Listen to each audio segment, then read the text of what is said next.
तर मित्रांनो, आज आपण 2024 मधली एक जबरदस्त इंडोनेशियन हॉरर फिल्म बघणार आहोत, जी तुम्हाला आतून हादरून टाकेल. ही film Marnie the story of वेव गोबेल ही कथा एका भूताची नाही, तर एका आईची आणि तिच्या मुलाची आणि एका अख्ख्या गावाच्या पापाची आहे. चॅनलवर नवीन असाल तर आता सबस्क्राईब करा आणि बेल आयकॉन दाबा, कारण असेच हॉरर, थ्रिलर आणि मूवी मराठीमध्ये एक्सप्लेन करून आणत असतो. तर चला सुरू करूया. मित्रांनो, कथेवर येण्यापूर्वी वेवे गोबेल बद्दल थोडक्यात जाणून घेऊया. इंडोनेशियन लोककथानुसार ही एक अशी श्रापित स्त्री आत्मा आहे जी अशा लहान मुलांना पळवून नेते ज्यांच्याकडे आई वडील लक्ष देत नाही. आपल्याकडे जसं लहान मुलांना घाबरवण्यासाठी डायनचं नाव घेतलं जातं, तसंच इंडोनेशियामध्ये वेवे गोबेलचं नाव घेतलं जातं. पण या फिल्म मध्ये ती केवळ एक अंधश्रद्धा नसून एक जिवंत आणि भयंकर सत्य आहे. चित्रपटाची सुरुवात 47 वर्षापूर्वीच्या एका गावी होते. मुसळधार पाऊस पडत असतो आणि संपूर्ण गाव मिळून एका बाईला फरफरट जंगलात घेऊन जात असतं. ती बाई म्हणजेच मिस मार्नी. गावातली गर्दी मार्नीला एका झाडापाशी आणते आणि तिथे एका महिलेच्या हातात एक लहान बाळ असतं. मार्नी रडून आक्रोश करते,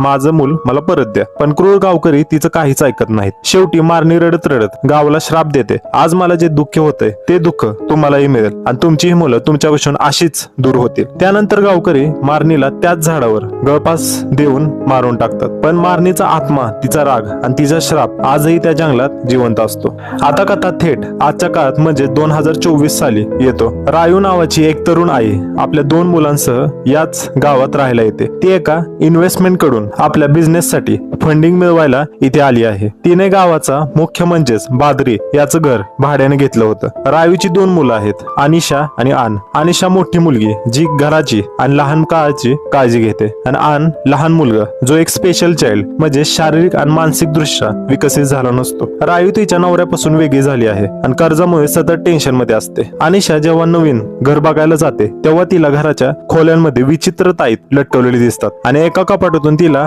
आवाज येतो, पण ती त्याकडे दुर्लक्ष करते. त्याच रात्री अनिशा आपल्या मैत्रिणीशी फोनवर बोलत असताना अचानक छतावरची टाईल हलते आणि तिचा फोन कट होतो आणि संध्याकाळी घरात कपाटाचा दरवाजा जोरात ठोकला जातो. अनिशाला वाटतं आन खेळतोय, पण आन त्याच वेळी बाहेरून घरात येतो. मग कपाटात कोण होतं? जेवताना आन जेवायला नकार देतो आणि भिंतीकडच्या रिकाम्या जागेकडे बोट दाखवून म्हणतो, त्यांना पण जेवाय दे. अनिशा म्हणते तिथे कोणीच नाही, पण आन प्रचंड घाबरतो, आत पळून येतो आणि आनला काहीतरी असं दिसलं होतं जे नॉर्मल लोकांना दिसलं नव्हतं. दुसऱ्या दिवशी बाजारात काही मुलं आन आणि अनिशाला त्रास देतात, तेव्हा बादरीचा मुलगा तामा त्यांना वाचवतो. अनिशाला बाजारातील दुकानांमध्ये तेच ताईत लटकवलेले दिसतात जे तिच्या घरात होतं. खर तर रायूने घरातले सगळे ताईत अंधश्रद्धा म्हणून कचऱ्यात जाळून टाकलेले असतात. तिने नकळत घरचं संरक्षणात्मक कवच नष्ट केलेलं असतं. एके दिवशी नदी किनारी आन अचानक गायब होतो आणि अनिशा त्याला शोधते. तेव्हा तो एका विचित्र आणि वेडसर बाई सोबत बसलेला असतो. ती बाई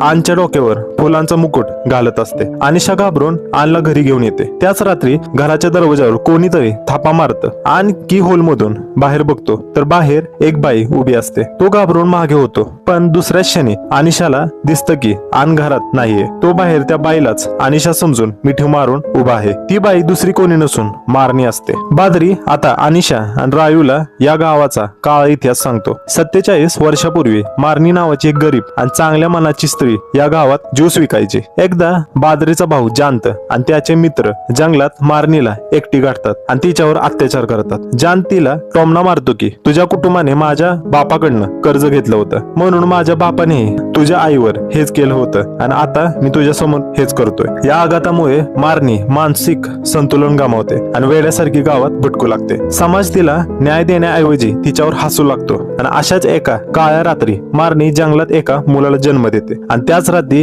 रागाच्या भरात ती जांताच्या एका मित्राचा खून करून टाकते. आता संपूर्ण गाव तिच्या विरुद्ध होतं. बादरीची आई मार्नीकडून तिचं बाळ बळजबरीने हिसकावून घेते आणि गावकऱ्यांच्या मदतीने मार्नीला जंगलात नेऊन फाशी देतात. आईसारपासून दूर झाल्यामुळे ते लहान बाळही नंतर दगावतं आणि या अन्याय आणि दुःखातूनच जन्म होतो या भयानक राक्षसी शक्तीचा. मरण्यापूर्वी मार्नीने शाप दिला होता की ज्या मुलाकडे त्याचे आई वडील दुर्लक्ष करतील त्या मुलाला मी घेऊन जाईन, कारण त्या मुलाला खरं खरं प्रेम मी देईन. मारणी आता वेवे गोबेल बनली होती. ती मुलांना आपल्या आत्म्याच्या जगात घेऊन जायची आणि त्यांना एक जादुई जडीबुटी खायला घालायची, ज्यामुळे मुलं आपल्या खऱ्या आईला विसरून मारणीलाच आपली आई समजून घ्यायची. ती विचित्र बाई इरमा ही सुद्धा लहानपणी मारणीच्या जाळ्यात अडकली होती, पण ती कशी बशी तिथून पळाली, ज्यामुळे तिचं मानसिक संतुलन बिघडलं. आता मारणीची नजर आनवर होती, कारण आन एक स्पेशल चाइल्ड होतं. रायू आपल्या बिझनेसच्या नादात त्याकडे दुर्लक्ष करत होते. एक दिवस रायू आनवर रागवते